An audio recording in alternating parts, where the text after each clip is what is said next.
Hi, everybody. Thank you for the invitation. In 1995, Venera Novakovska opened a door for me. It was a door very desired by my entire generation, a door to the United States. It came in the shape of a scholarship from Nova, back then a language school, to spend 1 year in an American high school. The road there, the actual trip, was really, really difficult. I took a bus and it took me to Sofia, and then I got on a plane to New York City. And on that plane, I asked the flight attendant to give me something American to drink. Of course, she offered me a Coke. And I said, I drink Coke all the time. Give me something more American. And she gave me a Dr. Pepper. It tastes like toothpaste. If I ever want to remind myself what entering the unknown is like, I just take a sip of Dr. Pepper. It never fails to bring back memories of a 16-year-old who saw an open door and walked through it willing to drink toothpaste. So that brings me to lesson number 1 of this commencement address, which is, when somebody opens a door for you, make sure you do something brave and memorable on the other side of it.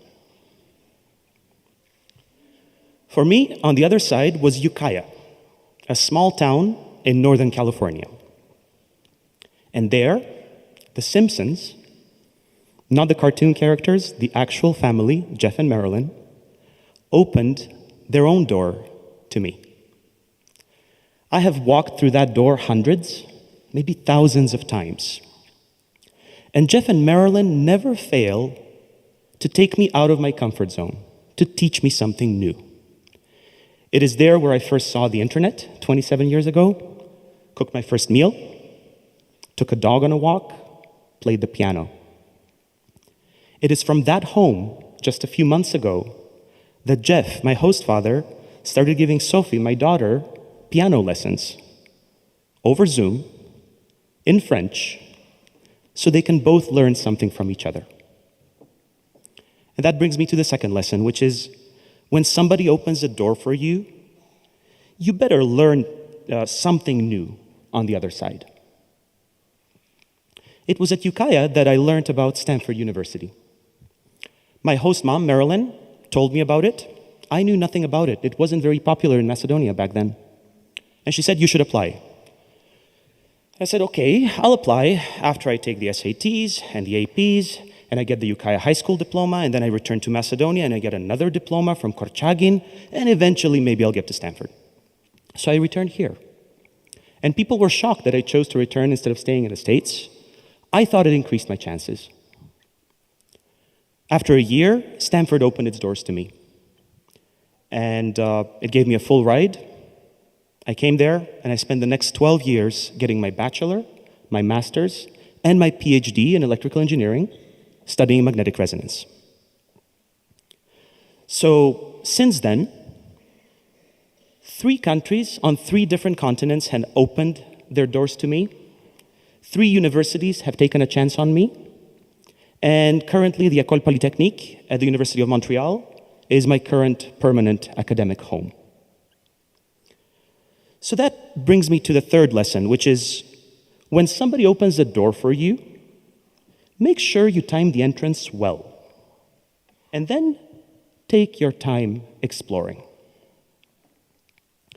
So these first 3 lessons I learned early in my life, age 16 to 18, pretty much your age. The 4th lesson took a while. And that is because when you're young, you assume that some doors will stay open forever. You take them for granted. My parents opened their door hundreds of times, received me and sent me back to the States. And I know that publicly they kept saying that I should stay abroad. I think privately they also hoped that I would never forget where the true home is. My wife, Dragana, walked through many doors with me. Barbed wire doors of embassies, revolving doors of academia, mine expanding doors of perception. My kids, Sophie and Alex, I don't think they know where their home is, but I hope I've taught them that many doors in the world could be an entrance to a home. So, Mom, Dad, Jeff, Marilyn, Dragana, Alex, Sophie, thank you for opening doors for me and with me. And thank you for always giving me something new and exciting to see on the other side. So that gives me to take home lesson number 4, which is when somebody opens the door for you, give gratitude. Today, Nova is opening a door for all of you. Not just the graduates, but also the family, the friends, everybody who's helped you on this journey. Congratulations on getting there.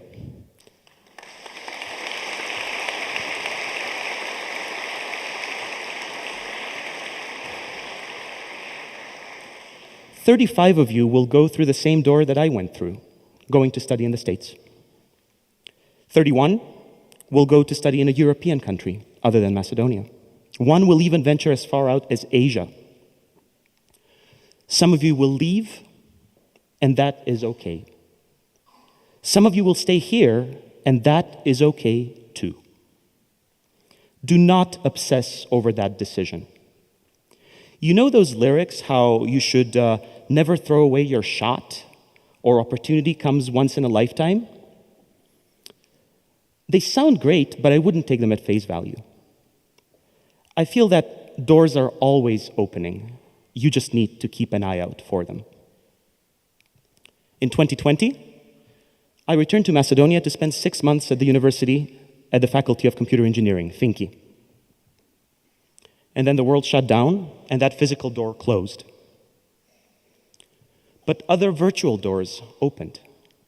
One of them was the door to our foundation, Kantarot, which means balance in Macedonian, that we started with my wife, Dragana, with the goal of bringing scientific literacy to children, school children, through our initiative, Science for Kids, Nauka za deca.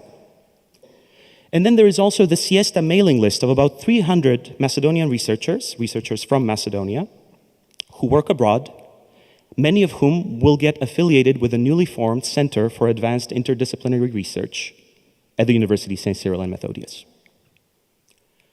I hope we're opening doors for students the same way that Nova opened the door for me. And that would be my take-home lesson number 5. When somebody opens a door for you, try to do the same for somebody else.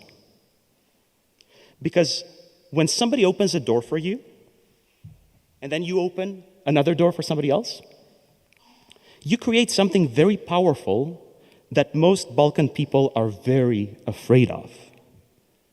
It's called promaja. Promaja is just another word for wind or draft, and it is good for you. It is the way that we prevent ourselves from the coronavirus. It helps us combat air pollution. It is still the best ventilation method we have. Promaja is just a way to bring fresh air in a stale environment. And there is no scientific proof that it has ever caused a disease. If you don't believe me, feel free to expose me to a Promaja challenge. I'm pretty sure I will not get sick, but you will learn that experiments and challenges are how we replace old ideas with new ones. This commencement speech brings many emotions and makes me feel that I have come full circle, walking back through the door that Nova opened and returning here for what is truly a homecoming. As you walk out of that same door, I wish you all a successful career. But more than that, I wish you that for at least one day in your life, you get to experience the emotions that I'm feeling today. Because these emotions are one of the rare things that make life worth living. To get there, open doors for others and create promaya. The world will thank you for it.